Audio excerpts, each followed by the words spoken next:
तो चलिए खबरों में आगे बढ़ेंगे। आपको ये जानकारी दें जहां पर हिमाचल प्रदेश कैबिनेट की बैठक मुख्यमंत्री जयराम ठाकुर की अध्यक्षता में शिमला में आयोजित की गई थी। इस बैठक में कर्मचारियों और अन्य वर्गों के लिए कई बड़े फैसले लिए गए हैं। प्रदेश कैबिनेट ने सूबे के करीब 4 लाख कर्मचारियों और किसानों को बड़ी राहत दे दी है। साथ ही कैबिनेट मीटिंग में प्रदेश में बारिश के कारण हुए जान माल के नुकसान पर संवेदनाएं प्रकट की। साथ ही बारिश से प्रभावित पीड़ित परिवारों के लिए मुआवजे का ऐलान हुआ।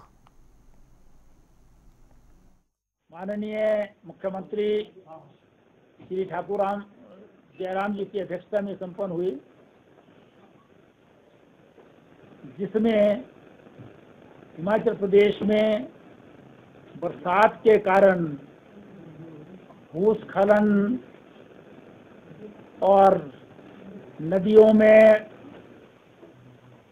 बाढ़ की सी स्थिति उत्पन्न हो जाने के कारण और कई स्थानों पर बादल फटने इत्यादि के कारण 32 लोगों की जो है वो मृत्यु हो गई। 6 लोग मिसिंग हैं, जो पानी में बह गए या कहीं दबे हैं, जिनके लिए जो है वो रेस्क्यू ऑपरेशंस जो हैं वो अलग अलग स्थानों पर चल रहे हैं। और साथ ही साथ जो है वो 12 लोग इंजर्ड हैं। सरकार इस संबंध में जो भी सहायता मुआवजा जो है वो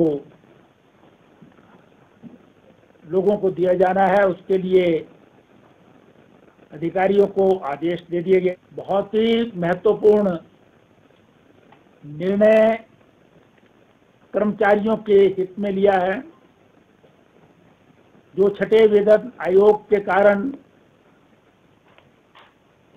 लोगों के जो है वेतन भी बढ़ गए हैं, इस दृष्टि से जो हाउस बिल्डिंग एडवांस है, जो अभी तक सरकारी कर्मचारियों को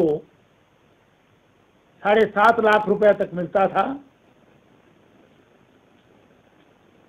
अब वो अधिकतम 15 लाख रुपए सीमा होगी। तो चलिए ग्राफिक्स के माध्यम से जानते हैं कि हिमाचल कैबिनेट के लिए गए अहम निर्णय क्या क्या हैं। कर्मचारियों और अन्य वर्गों को राहत, कई स्कूल किए गए अपग्रेड, सरकारी कर्मचारियों को घर या फ्लैट खरीदने पर 15 लाख एडवांस, नौड़ी यूनिवर्सिटी में 60 पद भरने की मंजूरी,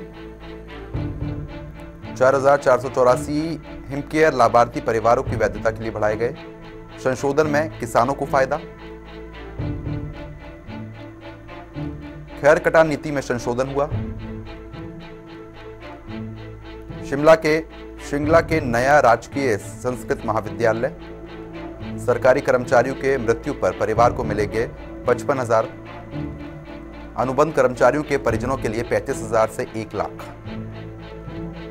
हमीरपुर के भोरंज के बराड़ा में खुलेगा नया आयुर्वेदिक कॉलेज, नूरपुर के सौगाट में आयुर्वेदिक संस्थान केंद्र खोलने की मंजूरी, शास्त्रीय भाषा अध्यापकों को टीजीटी पदनाम, राजकीय महाविद्यालय थरूल में भरेंगे रिक्त पद।